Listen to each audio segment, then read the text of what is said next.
Hi అందరికీ నమస్కారం. Welcome to it's TV health. నేను మీ యాంకర్ త్రిపుర. ప్రస్తుతం మనతో పాటు ఉన్నారు doctor Lakshmi Nalini, senior consultant endocrinologist, diabetologist. వారితో మాట్లాడి అసలు ఎండోక్రైనాలజిస్ట్ అంటే ఏంటి, హార్మోనల్ ఇన్బ్యాలెన్స్ జరిగినప్పుడు ఎలాంటి కేర్ తీసుకోవాలో డాక్టర్ని అడిగి తెలుసుకుందాం. Hello doctor. Hello ma'am. నమస్కారం అండి, చెప్పండి. మ్యామ్, చాలా మందికి ఎండోక్రైనాలజీ అంటే ఐడియా లేదు. అసలు ఎండోక్రైనాలజీ అంటే ఏంటి మ్యామ్? ఎండోక్రైనాలజీ అంటే అది హార్మోన్కి సంబంధించిన వైద్య శాస్త్రం అనమాట. హార్మోన్స్ అంటే మనకి కెమికల్స్ ఏవైతే రక్తంలో ప్రవహించి ఒక్కొక్క అంగాన్ని ఎఫెక్ట్ చేస్తాయి. ఎండోక్రైనాలజీ అంటే హార్మోన్కి సంబంధించిన వైద్య శాస్త్రం. ఎండోక్రైనాలజిస్ట్ అంటే ఆ శాస్త్రాన్ని చేసిన స్పెషలిస్ట్ అనమాట. ఓకే. మేము అంటే నార్మల్‌గా చాలా మంది ఇప్పుడు షుగర్ వచ్చింది అనుకోండి, అంటే చిన్న చిన్న హాస్పిటల్స్ కూడా ఇక్కడ డయాబెటిస్ పేషెంట్‌కి ట్రీట్ చేస్తాం అది ఇది అని చెప్పేసి అని అంటారు. అక్కడ బట్ ప్రాపర్ డాక్టర్స్ ఉండరు.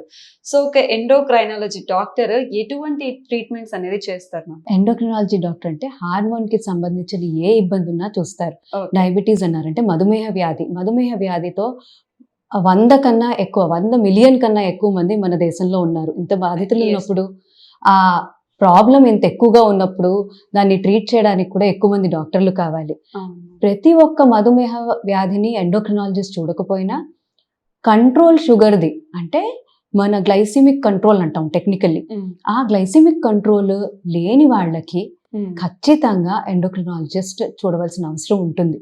ఓకే.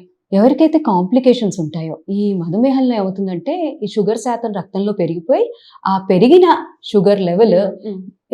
వేరు వేరు అంగాలకు వెళ్ళి దాన్ని అన్నిటినీ పాడు చేయడం మొదలు పెడుతుంది. హ్మ్. కిడ్నీలు, కళ్ళు, హార్ట్ ఇలా అన్నిటి మీద ఇంపాక్ట్ పడుతుంది, నరాల మీద. సో ఈ ఇంపాక్ట్ వల్ల ఆ మనిషికి కాంప్లికేషన్స్ ఆఫ్ డయాబెటీస్ అంటాం, అలాంటివి మొదలవుతాయి. ఓకే. సో ఎవరికైనా కాంప్లికేషన్స్ మొదలయ్యేందుకు చాలా దగ్గరలో ఉన్నట్టుగా అనిపించిన అప్పుడు కంపల్సరీగా ఎండోక్రినాలజిస్ట్ కన్సల్టేషన్ తీసుకోవటం అవసరం. ఓకే. మ్యామ్, ఇప్పుడు మీరు డయాబెటీస్ గురించి చెప్పారు. అంటే డయాబెటీస్‌లో స్టేజ్ 1, స్టేజ్ 2 అంటే టైప్ 1, టైప్ 2, టైప్ 3, టైప్ 4 అని చెప్పేసి నేను విన్నాను మ్యామ్. అంటే ఏ టైప్‌లో ఉన్నప్పుడు ఏ స్టేజ్‌లో ఉన్నప్పుడు ఇన్సులిన్ తీసుకోవాల్సొస్తది, టాబ్లెట్స్ తీసుకోవాల్సొస్తది, లేదా ఒక పేషెంట్‌కి డయాబెటీస్ ఉన్నప్పుడు ఏమన్నా మనకి సింప్టమ్స్ చూపించడం గాని అలా జరుగుతదా మ్యామ్? చక్కనైన ప్రశ్న అడిగావమ్మా, కానీ ఇది కూడా అందరూ కూడా పొరబడే విషయమే. డయాబెటీస్ స్టేజుల్లో కాదు, టైప్స్లో ఉంటుంది. ఓకే. వివిధ రకాలైన ప్రాబ్లమ్స్ వల్ల, లోపల జరిగే ప్రక్రియ వల్ల మనకు వచ్చేది డిఫరెంట్ టైప్స్ ఆఫ్ డయాబెటీస్ అంటాం. ఓకే. టైప్ 1 డయాబెటీస్ అంటే దీనిలో మన ఇమ్యూన్ సిస్టమే మన క్లోమాన్ని అంటే ప్యాంక్రియాస్ని ఎఫెక్ట్ చేస్తుంది. హ్మ్. ఒకేసారిగా చాలా తక్కువ సమయంలో క్లోమంలో బీటా కణాలను ఉంటాయి, ఆ బీటా కణాలన్నిటినీ డిస్ట్రాయ్ చేసేస్తుంది. హ్మ్. సో దానివల్ల మనకి బీటా కణాల నుంచి ఉత్పత్తి అయ్యే ఇన్సులిన్ చాలా తక్కువ సమయంలో మొత్తం తగ్గిపోతుంది. ఓకే. సో వీళ్ళల్లో ఇన్సులిన్ లేదు కాబట్టి మనం ఇన్సులిన్ ఇవ్వక తప్పదు. ఓకే. ఇతర ట్రీట్మెంట్లు ఏవీ పనిచేయవు, మనకి ఇన్సులిన్ మాత్రమే ఉపయోగించాలి ఎవరిలో టైప్ 1 డయాబెటీస్లో. హ్మ్. మళ్ళీ మనం కామన్గా పెద్దవాళ్ళలో చూసే డయాబెటీస్ని టైప్ 2 డయాబెటీస్ అంటాం. ఓకే. టైప్ 2 డయాబెటీస్ అంటే సాధారణంగా ఊబకాయ ఉన్న వాళ్ళకి హ్మ్. ఏజ్ పెరుగుతున్న కొద్దీ వచ్చే వాళ్ళల్లో చూస్తామన్నమాట. హ్మ్. ఎందుకంటే దీనిలో టిష్యూస్ దగ్గర ఇన్సులిన్ హార్మోన్ పనిచేయకపోవడం వల్ల ఆ ఒత్తిడి క్లోమం మీద పడుతుంది. హ్మ్. ఆ క్లోమంలో ఉండే బీటా కణాలు ఎక్కువ పనిచేసి ఇంకా పనిచేయలేక ఇంకా ఆగిపోతాయి. హ్మ్. సో దాంతో ఇన్సులిన్ ఉత్పత్తి అనేది 90% వరకు తగ్గిపోతుంది. హ్మ్. అది తగ్గిపోగానే మనకి చూసేది టైప్ 2 డయాబెటీస్. హ్మ్. ఆ ఇన్సులిన్ పనిచేయటం లేదు, హ్మ్. మళ్ళీ దాని ఉత్పత్తి కూడా తగ్గిపోయింది. హ్మ్. తదితర డయాబెటీస్లన్నింటినీ డిఫరెంట్ టైప్స్ ఉంటాయి. జెస్టేషనల్ డయాబెటీస్ అంటాం. హ్మ్. అంటే ఒక స్త్రీ గర్భంలో దాల్చినప్పుడు, గర్భం వచ్చిన తర్వాత వచ్చే హార్మోన్ చేంజెస్ వల్ల వచ్చే డయాబెటీస్ని జెస్టేషనల్ డయాబెటీస్ అంటాం. ఇది ఎందుకు ముఖ్యం? ఎందుకంటే ఆ బిడ్డ ఎలా పుడతారు, టైంకి పుడతారా, లేకపోతే అర్లీగా ప్రిమెచ్యూర్ బర్త్ అవుతుందా, హ్మ్. లేకపోతే ఎక్కువ బరువా లేకపోతే తక్కువ బరువా, ఇలా అన్నీ కూడా మనకు అవుతాయి. కాబట్టి అవును. మనకి జెస్టేషనల్ డయాబెటీస్ అంటే గర్భంలో వచ్చిన డయాబెటీస్లో కూడా ఇన్సులిన్ వాడతాం. ఓకే. టైప్ 2 డయాబెటీస్లో మందులు వాడుకోవచ్చు, చాలా సమయం అయిన తర్వాత ఇంకా ఇన్సులిన్ ఉత్పత్తి మొత్తంగా తగ్గుతుంది కాబట్టి ఇన్సులిన్ ఇచ్చుకోవాల్సి వస్తుంది. ఓకే. ఎలా అయితే బాడీలో డెఫిషియన్సీ ఉన్నదే మనం ఎప్పుడు ఇస్తామో, ఇన్సులిన్ డెఫిషియన్సీస్ ఎక్కడైతే ఉందో అక్కడ మనం ఇన్సులిన్ ఇచ్చుకుంటేనే అన్నింటిలోకి బాగా పనిచేస్తుంది. హ్మ్. తదితర చిన్న జీన్స్ వల్ల వచ్చే ఇబ్బందులు డయాబెటీస్లు ఉంటాయి, రేర్గా ఉంటాయి. Maturity onset diabetes of young అంటాం అనమాట. ఇందులో రకరకాల డయాబెటీస్లు ఉన్నాయన్నమాట. ఇవి జీన్స్ వల్ల వచ్చే ఇబ్బందులు. కొన్ని టాబ్లెట్లకు పనిచేస్తాయి, కొన్ని ఇన్సులిన్ కి పనిచేస్తాయి. ఇలా రకరకాల డయాబెటీస్లు ఉన్నాయి. అన్నిటికీ ఇన్సులిన్ అవసరం లేదు, కొన్నిటికి ఖచ్చితంగా అవసరం. టైప్ 1 డయాబెటీస్, జెస్టేషనల్ డయాబెటీస్ లాంటివి. వేరే వాటికి మనకి చాలా మంచి మందులు ఉన్నాయి, వాడుకోవచ్చు. వీటిలన్నిటిలోనూ ముఖ్యమైనది ఏంటంటే జీవన శైలి సరిగ్గా పెట్టుకోవటం. మ్యామ్ చాలా మంది కంటే మిత్ అని చెప్పొచ్చు, లేకపోతే ఇంకో విధంగానే మనం అనుకోవచ్చు. అంటే ఓన్లీ షుగర్ తినడం వల్లనే మనకి డయాబెటీస్ అనేది వస్తుంది, బెల్లం వల్ల రాదు అని చెప్పేసి అని అంటూ ఉంటారు. సో చాలా మంది బెల్లం యాడ్ చేసుకుంటారు టీ ఆర్ కాఫీ, ఎందుకంటే నాకు షుగర్ ఉంది, షుగర్ తీసుకోవద్దు అని చెప్పేసి. సో ఓన్లీ షుగర్ తీసుకుంటేనే, లేదా ఏదర్ బెల్లం తీసుకున్నా కానీ షుగర్ మనకి పెరిగే ఛాన్సెస్ ఏమి ఉంటుందా మ్యామ్? చక్కగా అడిగావమ్మా. ఇది ఆల్మోస్ట్ ప్రతిరోజు ఓపీలో అందరూ అడిగే క్వశ్చనే. మనకి డయాబెటీస్ అంటే మధుమేహ వ్యాధి. ఇందులో మన తిన్న గ్లూకోజ్, తిన్న ఏ రకమైన కార్బోహైడ్రేట్ అయినా బాడీలోకి వెళ్ళి డైజెస్ట్ అయ్యి గ్లూకోజ్ కింద మారుతుంది. ఆ గ్లూకోజ్ ని ఉపయోగించే మెకానిజం అనేది సరిగా పనిచేయటం లేదు. మనం బెల్లం తిన్నా లోపలికి వెళ్ళి గ్లూకోజ్ కింద మారి అదే మనం రక్తంలోకి వెళ్తుంది. మళ్ళీ మనం తేనె తిన్నా అది బ్లడ్ లోకి వెళ్ళాలంటే గ్లూకోజ్ కింద మారే వెళ్తుంది. ఏది తిన్నా కూడా అది అరిగి, కార్బోహైడ్రేట్ ఏది తిన్నా కూడా అది మారి గ్లూకోజ్ కిందకే వెళ్తుంది. సో ఆ గ్లూకోజ్ ఎక్కువ ఉన్నవి సింపుల్ కార్బోహైడ్రేట్స్ అంటాం, ఆర్ షుగర్స్ అంటాం. అలాంటివి అంటే సింపుల్ గా చెప్పాలంటే తీపి తినకూడదు అంటాం. పంచదార, చక్కెర అనే కాదు, బెల్లము వద్దు, తేనె వద్దు, కొన్ని స్వీట్నర్లు కూడా అంత మంచివి కావు. సో ఇవన్నీ వద్దని చెప్తాం. తీపి వద్దు అనేది bottom line, most important. Okay ma'am, ఇందాక మీరు షుగర్ గురించి చెప్పేటప్పుడు ఒబేసిటీ గురించి మాట్లాడారు. అసలు ఒబేసిటీ అంటే ఏంటి మ్యామ్? చాలా మంది కొంచెం లావ్ అయితే చాలు, నీకు ఒబేసిటీ ఉంది అందుకే నువ్వు లావ్ అవుతున్నావు అని చెప్పేసి అని అంటుంటారు. యాక్చువల్ ఒబేసిటీ అంటే ఏంటి మ్యామ్? ఒబేసిటీ అంటే స్థూలకాయం అన్నా ఊబకాయం అన్నా అని అంటాము మనం తెలుగులో. ఊబకాయం అంటే మన బాడీలో ఉండవలసినంత కొవ్వు పదార్థం కన్నా ఎక్కువ ఉంటుంది.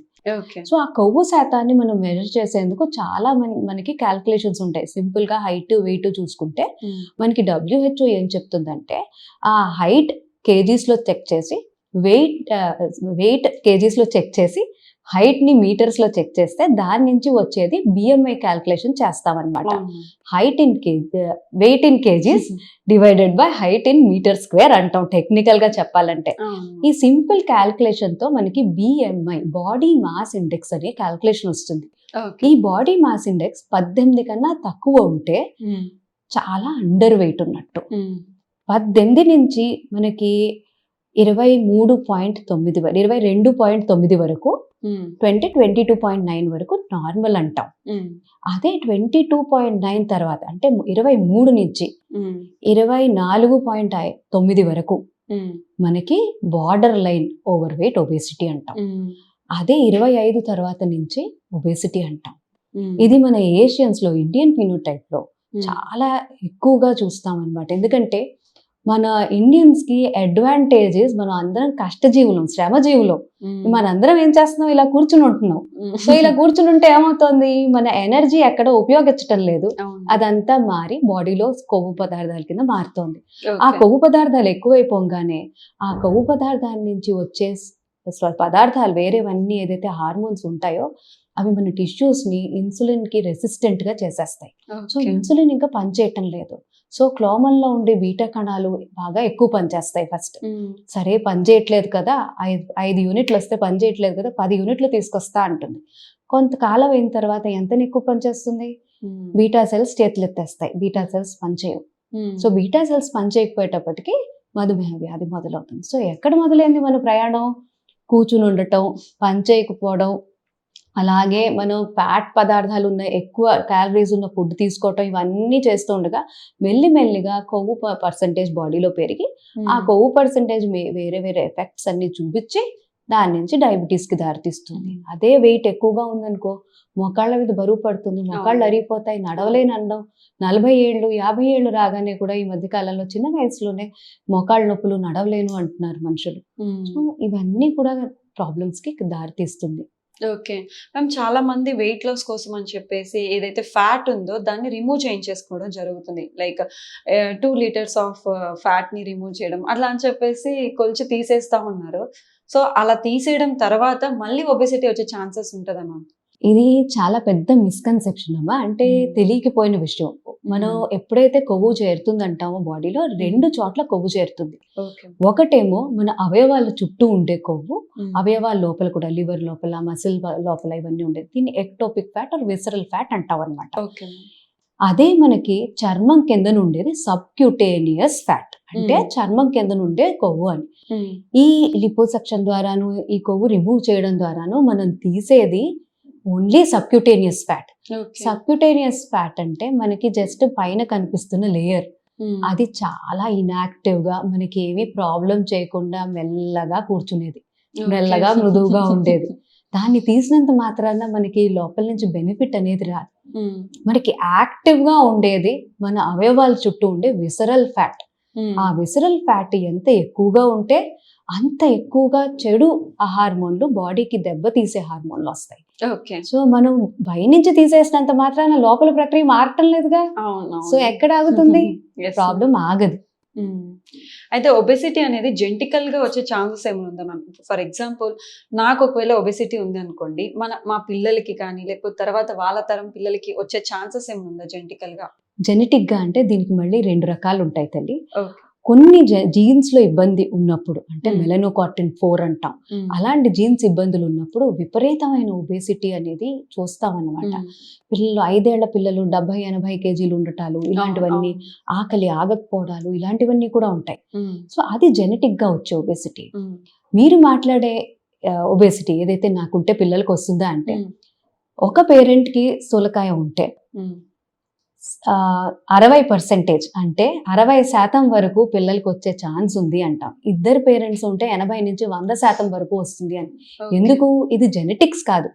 పిల్లలు ఏ వాతావరణంలో పెరిగారు, ఎలాంటి లైఫ్ స్టైల్ వాళ్ళకు ఉంది, ఎంత కదులుతారు, ఎంతవరకు వాళ్ళ ఫుడ్ చాయిసెస్ అంటాం ఎలా ఉన్నాయి, ఇవన్నీ కూడా చిన్నప్పటి నుంచి మన పేరెంట్స్ దగ్గర చూసేవే. సో మన పేరెంట్స్ దగ్గర మనం ఇది చూస్తాం కాబట్టి పేరెంట్స్ లావుగా ఉంటే మనం కూడా లావుగానే అయ్యే ఛాన్స్ ఎక్కువగా ఉంటుంది.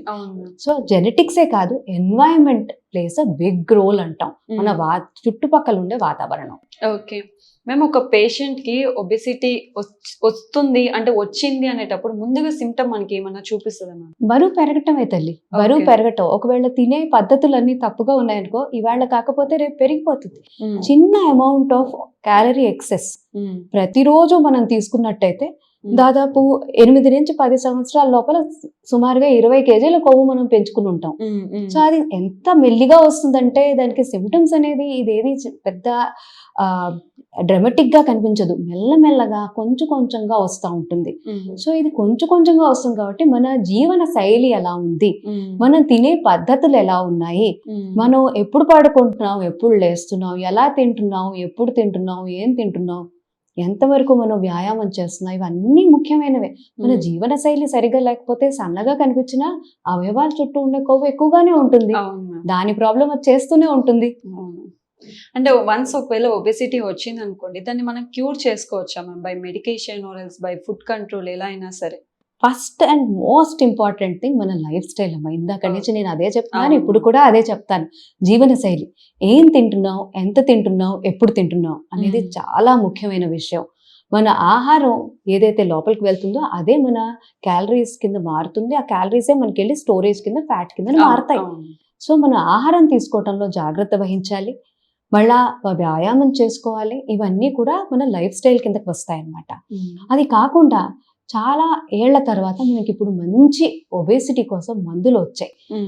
మనకి ఒబేసిటీ కోసం ఉన్న మందులు ప్రస్తుతం వరకు అయితే ఇంకా ఇంజెక్షన్ రూపంలోనే తీసుకోవాలి. వారానికి ఒక్కసారి తీసుకుంటే మనకి మెల్లమెల్లగా డోస్ పెంచుకుంటూ వెళ్ళినప్పుడు చక్కగా మన లైఫ్ స్టైల్ కి తోడ్పడి ఆ ఒబేసిటీ అనే ప్రాబ్లం తగ్గిస్తాయి. ఇలా తగ్గితే బరువు ఏమవుతుంది, హార్ట్ కి సంబంధించిన ఇబ్బందులన్నీ కూడా తగ్గుతాయి.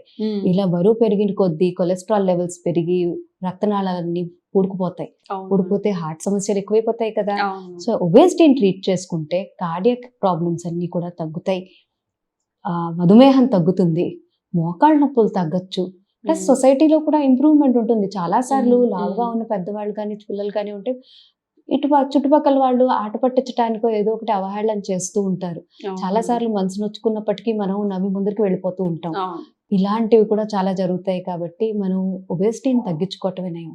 పోతే మన సొసైటీలో ఎలా అంటే కొంచెం లావు ఉంటే మంచి ఇంటి నుంచి వచ్చిన వాళ్ళు, బాగా ఉన్నవాళ్ళు అన్నట్టుగా ఒక మైండ్లో ఉండిపోయింది అందరికీ. కొంచెం లావు ఉంటే ఏం పర్వాలేదు అంటారు. కొంచెం లావు కూడా మనకి భారతీయులకి ముఖ్యంగా సమస్యలను క్రియేట్ చేస్తుంది కాబట్టి మన జీవన శైలి సరిగా పెట్టుకుంటూ వెయిట్ని అదుపులో పెట్టుకొని చక్కగా లైఫ్ని సాగించుకుంటే మంచిది. Yes ma'am, thank you so much ma'am. And next ఇంకో కంప్లైంట్ ఏంటి అంటే మెయిన్గా థైరాయిడ్ మ్యామ్. ఇప్పుడు ఫిమేల్స్ చాలా మంది ఫేస్ చేస్తాం థైరాయిడ్ ఇష్యూస్. అసలు థైరాయిడ్ మేజర్గా ఎందుకు వస్తుంది మ్యామ్? థైరాయిడ్ మనకి కళ్ళు, ముక్కు, నోరు ఎలా ఉన్నాయో థైరాయిడ్ కూడా బాడీలో ఒక పార్ట్. ఓకే. మన మెడలో ఉంటుంది. అది సుమారుగా సీతాకోక చిలుకలా ఉంటుంది అనమాట. ఓకే. సీతాకోక చిలుక ఆకారంలో ఉండే గ్లాండ్. థైరాయిడ్ గ్రంథి నుంచి వచ్చేది థైరాయిడ్ హార్మోన్ అంటాం. ఈ థైరాయిడ్ హార్మోన్ ఏం చేస్తుంది? ఈ థైరాయిడ్ హార్మోన్ అన్ని ఆర్గన్స్, సెల్స్ పనిచేయటాన్ని మాడ్యులేట్ చేస్తుంది. అంటే మన గుండె దానంతట అదే కొట్టుకుంటుంది. కానీ మనం పరిగెట్టాలన్నప్పుడు ఫాస్ట్గా కొట్టుకోవాలి, మనం కూర్చున్నప్పుడు తక్కువ మెల్లగా కొట్టుకోవాలి. సో దీనికోసం ఈ గుండె హార్ట్ రేట్ని అడ్జస్ట్ చేసే హార్మోన్స్ ఉంటాయి. దాన్ని ఫైన్ ట్యూన్ మన సరౌండింగ్స్ని బట్టి, మన ఇంటర్నల్ రిక్వైర్మెంట్స్ని బట్టి ఫైన్ ట్యూన్ చేసేది థైరాయిడ్ హార్మోన్. థైరాయిడ్ హార్మోన్ మన బాడీలో ప్రతి ఒక్కటి పర్ఫెక్ట్గా జరిగేటట్టు చేస్తుంది. సో థైరాయిడ్ అనేది జబ్బు కాదు, అది తక్కువ పనిచేస్తేనో ఎక్కువ పనిచేస్తేనో జబ్బు. యా, అదే థైరాయిడ్ లో కూడా మనకి డిఫరెన్స్ ఉంది, హైపర్ అండ్ హైపోథైరాయిడ్ అని చెప్పేసి. సో దాని యొక్క డిఫరెన్స్ ఏంటి మ్యామ్? థైరాయిడ్ గ్రంథి నుంచి థైరాయిడ్ హార్మోన్ తక్కువ శాతంలో, బాడీకి అవసరమైన దానికన్నా తక్కువ శాతంలో వస్తే దాన్ని హైపోథైరాయిడిజం అంటాం. ఓకే. ఇలా థైరాయిడ్ గ్రంథి పనిచేయటం లేదు కాబట్టి మన బ్రెయిన్ నుంచి సిగ్నల్స్ వెళ్తాయి, పని చెయ్యి, ఇంకొంచెం పని చేయి, థైరాయిడ్ హార్మోన్ సరిపోవటం లేదు అని. ఆ సిగ్నల్ TSH అన్నమాట. TSH అంటే మన అమ్మలాగా. ఏమన్నా ముఖ్యమైన పని మనం ఇంట్లో చెప్తే అమ్మ ఏం చేస్తుంది? అరిచి చెప్తుంది. అమ్మ అరిచింది అంటే పని జరగలేదు అని.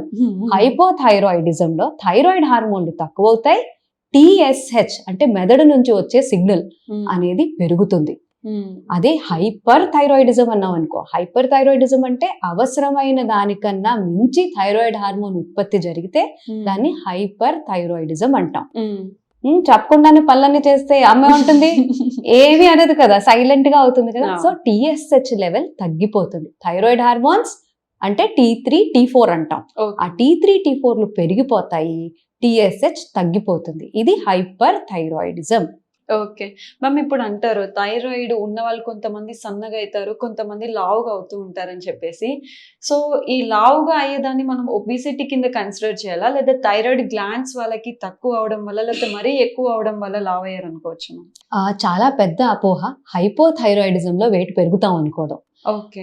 అస్సలు కంట్రోల్ అవ్వని హైపోథైరాయిడిజం ఉందనుకోండి, అందులో బాడీలో నీరు శాతం అనేది ఎక్కువ పెరుగుతుంది.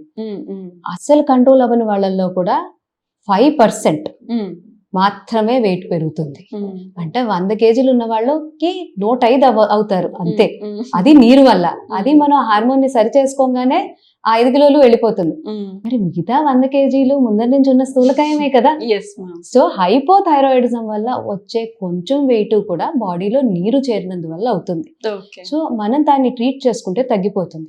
అది ట్రీట్ చేసిన తర్వాత కూడా మనకి BMI క్యాల్కులేట్ చేస్తే అబ్నార్మల్ లెవెల్లో ఉంటే వాళ్ళకి స్థూలకాయం ఉంది, వాళ్ళ ఆహార పదార్థాలు ఎలా ఉన్నాయి, ఎలా తింటున్నారు, జీవనశైలి ఎలా ఉంది, ఇవన్నీ చూసుకోవాలి కదా.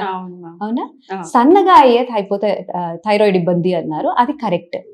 మనకి హైపర్ థైరాయిడిజం మనుషుల్ని చాలా సన్నగా చేస్తుంది. ఎందుకంటే అవసరమైన దానికన్నా ఎక్కువ బాడీలో ఉన్నవన్నీ వాడేసుకుంటోంది బాడీ. అవసరమైన దానికన్నా ఎక్కువ వాడేస్తున్నప్పుడు మన బాడీలో హీట్ శాతం కూడా ఎక్కువ పెరిగిపోతుంది. So energy is lost as heat, energy is wasted, and మన సెల్స్, మజిల్స్ ఇవన్నీ కూడా డిఫరెంట్ గా మెటబలైజ్ అవుతాయి. సో ప్రతి ఒక్క ప్రక్రియ చాలా ఫాస్ట్ గా వెళ్ళడం వల్ల మన బాడీ పార్ట్స్ కూడా చాలా ఎక్కువ ఎనర్జీ యూజ్ చేసేసుకుంటాయి. దాంతో హైపర్ థైరాయిడిజం లో బరువు ఎంత తిన్నా కూడా బరువు అనేది తగ్గిపోతూ ఉంటారు. కానీ హైపోథైరాయిడిజం లో బరువు పెరగము. ఓకే. మేము చాలా మంది ప్రెగ్నెంట్ ఉమెన్స్ కి ఆ ప్రెగ్నెన్సీ జర్నీలో కూడా థైరాయిడ్ వస్తుంది మ్యామ్. ఆఫ్టర్ డెలివరీ కొంతమందికి థైరాయిడ్ కంప్లీట్ గా పోతుంది. బట్ కొంతమందికి కంటిన్యూ అవుతుంటది. అదే ప్రెగ్నెన్సీ జర్నీలో చాలా మంది లావ్ అయిపోతూ ఉంటారు. సో ప్రెగ్నెన్సీలో వచ్చిన థైరాయిడ్ కంటిన్యూగా ఉంది అని అంటే దాని అర్థం ఏంటి మ్యామ్? ప్రెగ్నెన్సీలో మనకి థైరాయిడ్ ఇబ్బందులు ఎక్కువగా కనిపించడం అనేది కరెక్ట్. ఎందుకంటే ప్రెగ్నెన్సీలో బాడీ టిష్యూస్ కి ఎక్కువ కంట్రోల్ అనేది అవసరం, ఎక్కువ మాడ్యులేటర్. థైరాయిడ్ హార్మోన్ అవసరమే బాడీలో ఎక్కువగా ఉంటుంది. చిన్నగా ఏదన్నా ఇబ్బంది థైరాయిడ్ గ్రంథిలో ఉంటే ఆ చిన్న ఇబ్బంది కూడా ప్రెగ్నెన్సీలో అవసరం ఎక్కువ ఉంది కాబట్టి ఆ ప్రాబ్లం అనేది ఎక్కువగా కనిపిస్తుంది.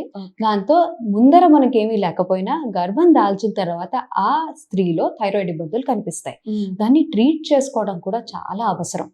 దాన్ని ట్రీట్ చేసిన తర్వాత ఒకవేళ లోపలున్న థైరాయిడ్ ఇబ్బంది గర్భంతో పాటు కలిసి ఈ ప్రాబ్లం కూడా మొదలైంది అనుకోండి, ప్రెగ్నెన్సీ అయిన తర్వాత ఆ ప్రాబ్లం ఎలా పోతుంది?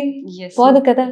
అదే చిన్న ఇబ్బంది గర్భం వల్ల ఎక్కువైంది, మళ్ళీ ఆ మరీ ఎక్కువ పెరగకుండా ఉంది అంటే డెలివరీ అయిన తర్వాత సరి అయిపోతుంది. కానీ 9 నెలలు ఒక స్త్రీ బాడీ మొత్తం చాలా రకరకాలైన చేంజెస్ అవుతుంది. కంప్లీట్ గా డిఫరెంట్ గా ఉన్న బేబీ లోపలిని దాల్చుకుని 9 నెలలు గ్రో అవనిచ్చి చక్కగా ఒక బేబీ ముందరకు వస్తుంది. ఇన్ని చేంజెస్ అవుతున్నప్పుడు ఆ స్త్రీలో ఇమ్యూన్ సిస్టమ్ కూడా చాలా మారిపోతుంది. సో డెలివరీ అయిన తర్వాత ఆ ఇమ్యూన్ సిస్టమ్ మళ్ళీ ముందర స్టేట్కి వచ్చేటప్పుడు ఆ ఇమ్యూన్ సిస్టమ్ ఉన్న థైరాయిడ్ని అప్పుడప్పుడు దెబ్బతీయచ్చు. దీన్ని పోస్ట్ పార్టమ్ థైరాయిడైటిస్ అంటాం. అంటే డెలివరీ తర్వాత వచ్చే థైరాయిడ్ ఇబ్బంది. కొన్నిసార్లు ఇది టెంపరీగానే ఉండి తగ్గిపోతుంది. కానీ చాలా మటుకు థైరాయిడ్ ఇబ్బందులు డెలివరీ అయిన ఫస్ట్ 1 yearలో అంటే మొదటి సంవత్సరంలో చాలా మటుకు థైరాయిడ్ ఇబ్బందులు మొదటిసారి కూడా చూస్తూ ఉంటాం. Yes ma'am. మీరు అన్నారు కదా డెలివరీ తర్వాత అనేది చాలా మందికి ఇమ్యూనిటీ సిస్టమ్ తగ్గిపోతుందని. అంతేకాకుండా హార్మోన్స్ ఫ్లక్చువేషన్ కూడా చాలా ఎక్కువ ఉంటుంది ఆ టైంలో. అంటే డెలివరీ తర్వాత ఒక 3 months పోస్ట్ మార్టం పీరియడ్ అని చెప్పేసి చెప్తూ ఉంటారు. సో ఆ టైంలో హార్మోన్స్ అనేది చాలా తగ్గిపోతాయి. అంటే డెలివరీలో హార్మోన్స్ ఒకలాగా పనిచేస్తాయి, దాని తర్వాత అమాంతం తగ్గిపోవడం జరుగుద్ది. సో అలాంటప్పుడు పేషెంట్ ఆ హార్మోనల్ బ్యాలెన్స్ చేసుకోవడానికి ఎటువంటి కేర్ తీసుకోవాల్సి వస్తుంది? మనకి హార్మోన్లు తగ్గిపోవడం అంటూ ఉండదమ్మా. ప్రెగ్నెన్సీ టైంలో మనకి చాలా మటుకు హార్మోన్ కి ఎండోక్రైన్ గ్లాండ్స్ అన్ని చాలా ఎక్కువగా పనిచేస్తాయి. మనం హెడ్ నుంచి చూసుకుంటే పిట్యూటరీ గ్రంథి చాలా మటుకు సైజ్ పెరుగుతుంది. థైరాయిడ్ గ్రంథి సుమారుగా 18 నుంచి 25% వరకు దాని సైజ్ పెరుగుతుంది. ప్రతి ఒక్క ఎండోక్రైన్ ఆర్గన్ ఎక్స్ట్రా పనిచేస్తుంది. డెలివరీ అయిన వెంటనే బాడీకి అంత ఎక్కువ సపోర్ట్ అవసరం ఉండదు. అన్ని విషయాల్లోనూ ఇచ్చిన ఎక్స్ట్రా సపోర్ట్ ఇంకా అవసరం లేదు కాబట్టి అవన్నీ ముందరి స్టేట్ కి వెళ్ళడం మొదలవుతాయి. సో అన్ని ముందరి స్టేట్ కి వెళ్ళడం మొదలైనప్పుడు మనకి చిన్న చిన్న తేడాలు అనేవి వస్తాయి. చాలా విషయాల్లో ఇంప్రూవ్మెంట్ కూడా చూస్తాం. ఎందుకంటే మనకి ఇప్పుడు ఇదివరకు మళ్ళీ అవసరం లేదు మనకి అంత ఎక్కువ పనిచేయటం. సో ఇలా జరిగేటప్పుడు మన బాడీ, మనం కళ్ళు, ముక్కు, నోరు, లివర్, స్ప్లీన్ అని చూస్తున్నాం కానీ అవన్నీ ఒకదాంతో ఒకటి పర్ఫెక్ట్ గా పనిచేస్తున్నాయి కదా, ఒకదాంతో ఒకటి కమ్యూనికేట్ చేస్తున్నాయి కదా. అలాగే ప్రతి ఒక్క అవయవం ఒకదాంతో ఒకటి కమ్యూనికేట్ చేస్తుంది. సో ఆ కమ్యూనికేషన్స్ మధ్యలో మనకి ఇమ్యూన్ సిస్టమ్ ఏదైతే బాగా సప్రెస్ అయ్యి ప్రెగ్నెన్సీలో ఉంటుందో అది నార్మల్సీకి వస్తూ ఉంటుంది. అది తగ్గిపోదు డెలివరీ తర్వాత, అది నార్మల్సీకి వస్తూ ఉంటుంది. అలా నార్మల్సీకి వచ్చే ప్రక్రియలో సడన్ గా థైరాయిడ్ గ్రంథిని గుర్తుపట్టడం ఆపేయచ్చు. సో గుర్తుపట్టడం ఆపేస్తే సడన్ గా ఏ బ్యాక్టీరియా వచ్చిందని ఎలా అయితే వెళ్ళి పోట్లాడుతుందో అలా మన థైరాయిడ్ గ్రంథితో పోట్లాడచ్చు. అలా వచ్చే థైరాయిడ్ ఇబ్బందులు తర్వాత చూస్తాం అనమాట. షుగర్ సమస్యలు చూస్తే ప్రెగ్నెన్సీ హార్మోన్స్ వల్ల విపరీతంగా షుగర్స్ పెరిగే అవకాశం ఉంటుంది. తల్లి తిన్నా తినకపోయినా బిడ్డకి ఆహారం చేరాలి కాబట్టి ఇది మనకి ఎవల్యూషన్ లో వచ్చిన ప్రొటెక్టివ్ ఫినామినన్. సో ఈ ప్రొటెక్టివ్ ఫినామినన్ మనకి డెలివరీ అయిన తర్వాత అంత ఎక్కువ అవసరం లేదు. సో అందుకని షుగర్ ఏదైతే మన ప్రెగ్నెన్సీలో కనిపిస్తుందో, జెస్టేషనల్ డయాబెటీస్ ఉంటుందో సాధారణంగా డెలివరీ అయిన తర్వాత తగ్గిపోతుంది. బిడ్డ బయటికి వచ్చిన తర్వాత, ప్లాసెంటా బయటకు వచ్చేసిన తర్వాత నెక్స్ట్ సెకండ్ నుంచి చాలా మటుకు షుగర్స్ నార్మలైజ్ అయిపోతాయి. 24 గంటల లోపల జెస్టేషనల్ డయాబెటీస్ అనేది నార్మల్ చూస్తాం. సో బాడీ అనేది చాలా చేంజెస్ త్రూ వెళ్తుంది. కొన్నిసార్లు కొన్ని మంచి జరుగుతాయి, కొన్నిసార్లు మనం అనుకోకుండా అంత మంచి జరగకపోవచ్చు. సో అందుకని చెప్పి మనం బాడీ గోస్ త్రూ చేంజెస్, మనం ఏం చేయగలం అనేది దాని మీద ధ్యాస పెట్టాలి. మనం సరిగ్గా తినాలి, టైంకి ఎంతవరకు కుదిరితే అంత తినాలి, ఎంతవరకు కుదిరితే అంత టైంకి పడుకోవాలి. తర్వాత కష్టమైనా సరే అన్నీ మనం చేయగలిగేది ఆ చిన్నపాటి వ్యాయామం, సరిగ్గా తినటం. మన చేతుల్లో మన జీవన శైలి ఉంది, మన చేతుల్లో ఉన్నది. అది చాలా పవర్ఫుల్ టూల్. ఒక బ్రహ్మాస్త్రం లాంటిది. దాన్ని మనం మ్మ్. ఎవరం వాడటం లేదు, వాడుకోవడం చాలా అవసరం. థైరాయిడ్ ప్రాబ్లం వచ్చిన వాళ్ళు మరీ సివియర్ గా ఉంటే ఇక్కడ గ్లాండ్ అనేది రిమూవ్ చేసే సిచ్యువేషన్స్ కూడా ఉంటాయి కదా మ్యామ్. చాలా సిచ్యువేషన్స్ లో కూడా గ్లాండ్ ని రిమూవ్ చేస్తారు మరి హెవీగా ఉంటే. సో గ్లాండ్ ని అంటే నా డౌట్ ఏంటంటే మీరు అన్నారు ఇక్కడ బటర్ఫ్లై షేప్ లో ఉంటది అని చెప్పేసి, ఇంక్లూడ్ ఆ గ్లాండ్ తోనా లేకపోతే ఓన్లీ థైరాయిడ్ అనేది సపరేట్? థైరాయిడ్ గ్రంథి అనేది బటర్ఫ్లై ఆకారంలో ఉంటుందమ్మా. ఓకే. సో బటర్ఫ్లై షేప్ లో ఉండే ఆ గ్లాండ్ సైజు పెరిగినప్పుడు అది దాన్ని గాయిటర్ అంటాం. ఓకే. ఈ గాయిటర్ అనేది అన్నిట్లోనూ రిమూవ్ చేయక్కర్లేదు. మెత్తగా ఉండే గాయిటర్ ఎగ్జామినేషన్ చేసి చూసినప్పుడు మెత్తగా ఉందనుకోండి, మనం ఆ హైపోథైరాయిడిజం వల్ల వచ్చింది అంటే థైరాయిడ్ సరి చేసుకోగానే అది వెనక్కి వెళ్ళిపోతుంది, దాన్ని Okay. రిమూవ్ చేయవలసిన అవసరం లేదు. కొంతమందిలో ఏంటంటే వాళ్ళు రాళ్ళు ఉప్పు, ఉప్పు రాయో, ఐడిన్ లేని ఉప్పులో తింటూ ఉంటారు. అలాంటివి తిన్నప్పుడు చిన్న చిన్న ఉండలు కట్టేస్తుంది థైరాయిడ్ గ్లాండ్. ఆ ఉండలు కట్టేస్తే అది గట్టిగా అయిపోతుంది. గట్టిగా అయిపోతే వెనక్కి వెళ్ళదు. బికాస్ గట్టిగా అయిన తర్వాత వెనక్కి వెళ్ళదు కాబట్టి మనకి థైరాయిడ్ కి అప్పుడు ప్రాబ్లమ్స్ అనేవి ఎలా వస్తాయి? థైరాయిడ్ గ్రంథి చుట్టూ మనకి ట్రెకియా ఉంటుంది, ఈసోఫేగస్ అంటే ఫుడ్ పైప్ ఉంటుంది, పెద్దగా అయ్యి గ్రంథి అందులో దాని నిండా అన్ని ఉండలు కట్టేసి ఉంటే వీటిని నొక్కటం మొదలు పెడుతుంది. అలా అయితే గనక మనం రిమూవ్ చేయడానికి ప్రయత్నిస్తాం. అదే మనకి విపరీతంగా పెద్దగా అయిపోయింది అనుకోండి, ఒక కాలంలో ఇన్ఫాక్ట్ 1970లో మీరు నేను పుట్టక ముందర ఇవన్నీ చాలా ఎక్కువగా చూసేవాళ్ళం. ఆ తర్వాత government of India iodisation of the salt programme మొదలుపెట్టింది. ఈ అయోడైజేషన్ ఆఫ్ ద సాల్ట్ అంటే మనకి అయోడిన్ అనేది మన థైరాయిడ్ హార్మోన్ లో ఒక పార్ట్. అది తీసుకోకపోవడం వల్ల మనకి థైరాయిడ్ హార్మోన్ ఉత్పత్తి ఉండదు, ఆ గ్లాండ్ సైజ్ పెరిగి గాయిటర్ లా తయారవుతుంది. అయోడేషన్ ఆఫ్ ద సాల్ట్ ప్రోగ్రామ్ వల్ల చాలా ఎక్కువగా ఉండే అయోడిన్ డెఫిషియన్సీ గాయిటర్స్ అన్నీ క్యూర్ అయ్యాయి. ఇప్పుడు చాలా అరుదుగా చూస్తున్నాం అంత పెద్ద గాయిటర్లు. లేకపోతే 20 సంవత్సరాల క్రితం మేము చదివినప్పుడు అప్పుడు కూడా ఇంకా పెద్ద పెద్ద గాయిటర్లు చూసేవాళ్ళం. ఈ మధ్య కాలంలో అలాంటివి చూడటం లేదు. మనుషుల అవగాహన పెరిగింది. గవర్నమెంట్ చేసిన అయోడేషన్ ఆఫ్ ద సాల్ట్ వల్ల మనకి ఈ మంచి బెనిఫిట్ కూడా చూస్తున్నాం. సో అందరికీ చెప్పేది ఏమిటంటే అయోడైజ్డ్ సాల్ట్ మాత్రమే తీసుకోవాలి, మెత్తటి ఉప్పు అయోడైజ్డ్ సాల్ట్ మాత్రమే తీసుకోవాలి. స్పెసిఫిక్ గా అయోడిన్ లేని సాల్ట్ తీసుకోవాలంటే ఎండోక్రినాలజిస్ట్ ని సంప్రదించి ఈ పరిస్థితిలో తీసుకోవచ్చా లేదా అని అడిగే తీసుకోవాలి. యా మ్యామ్, నెక్స్ట్ వచ్చే కంప్లైంట్ ఫిమేల్స్ ఎక్కువ పీసీఓఎస్. అంతకుముందు ఎక్కువ పీసీఓడి అని వినేవాళ్ళం, ఇప్పుడు పీసీఓఎస్ గా ఎక్కువ వింటూ ఉన్నాం. పీసీఓడికి పీసీఓఎస్ కి ఏమైనా డిఫరెన్స్ ఉందా మ్యామ్? చాలా తేడా ఉందమ్మా. పీసీఓడి అనేది యాక్చువల్లీ కరెక్ట్ నేమ్ కాదు. పీసీఓడి అంటే పాలీసిస్టిక్ ఓవరీ డిజీజ్. అంటే దీని నేమ్ ప్రకారంగా ఓవరీకి ఏదో జబ్బు ఉంది అంటున్నాం, కానీ పీసీఓఎస్ అంటే పాలీసిస్టిక్ ఓవరీ సిండ్రోమ్. అంటే మన బాడీలో మెటబాలిజం మారి ఆ మెటబాలిజం మార్పు అన్ని చాలా అవయవాల మీద పడింది. అందులో ఒక అవయవం ఓవరీ. అంటే మనకి చాలా టిష్యూస్ లో ఏమొస్తుంది, మన క్లామో బీటా సెల్స్ మీద ఒత్తిడి పడుతుంది, క్రమేణా డయాబెటీస్ వచ్చే ఛాన్స్ ఉంటుంది. అదే మన స్కిన్ చూసుకుంటే చాలా మందికి పీసీఓఎస్ ఉన్న వాళ్ళకి చాలా మటుకు నెక్ దగ్గర అక్కడ నల్ల రంగులో టిష్యూ మారుతుంది, స్కిన్ అంతా మారుతుంది. అని ఎకాంతోసిస్ నైగ్రికాన్స్ అంటాం. సో ఇది కూడా మనకి పీసీఓఎస్ లో చూస్తాం. చాలా సార్లు మేల్ ప్యాటర్న్ హెయిర్ గ్రోత్ అంటాం, అంటే గడ్డాలు మీసాలుగా దగ్గర జుట్టు రావడం ఆడవాళ్ళకి గమనిస్తాం. సో ఇవన్నీ కూడా మనకి పీసీఓఎస్ లో జరుగుతాయి. పీసీఓఎస్ లో ఓవరీ కూడా ఒక బాధిత ఆర్గన్. సో పీసీఓడి అంటే మనం ఓవరీనే నిందిస్తున్నాం, అది ఓవరీ వల్ల వచ్చిన ఇబ్బంది కాదు. ఓవరీ కూడా ఒక ఎఫెక్టెడ్ ఆర్గన్ అన్నమాట. ఇది డిఫరెంట్ అవయవాల్లో మనం చూసిన group of symptoms and science కాబట్టి దీన్ని సిండ్రోమ్ అంటాం. ఆ సిండ్రోమ్ లో మనం మాక్సిమం లేడీస్ వచ్చేది దేనికి, నెలసరి సరిగా రావట్లేదని, లేకపోతే ప్రెగ్నెన్సీ ప్లాన్ చేసుకుంటున్నాం రావటం లేదు అని వస్తారు. సో ఎందుకు, ఎగ్ రిలీజ్ అయితే మనకి ఆ గర్భం దాల్చే అవకాశం ఉంటుంది. ఆవిడ ఎగ్ రిలీజ్ అయితేనే సైకిల్ రెగ్యులర్ గా ఉంటుంది. ఆ ఎగ్ రిలీజ్ అవ్వకుండా హార్మోన్ ఇబ్బందుల వల్ల అక్కడే చిన్న బుడగలా మారిపోతుంది. ఆ బుడగలన్నీ అలా ఫామ్ అయినందువల్ల ఓవరీలో అన్ని సిస్ట్స్ అంటాం అనమాట, బుడగలు.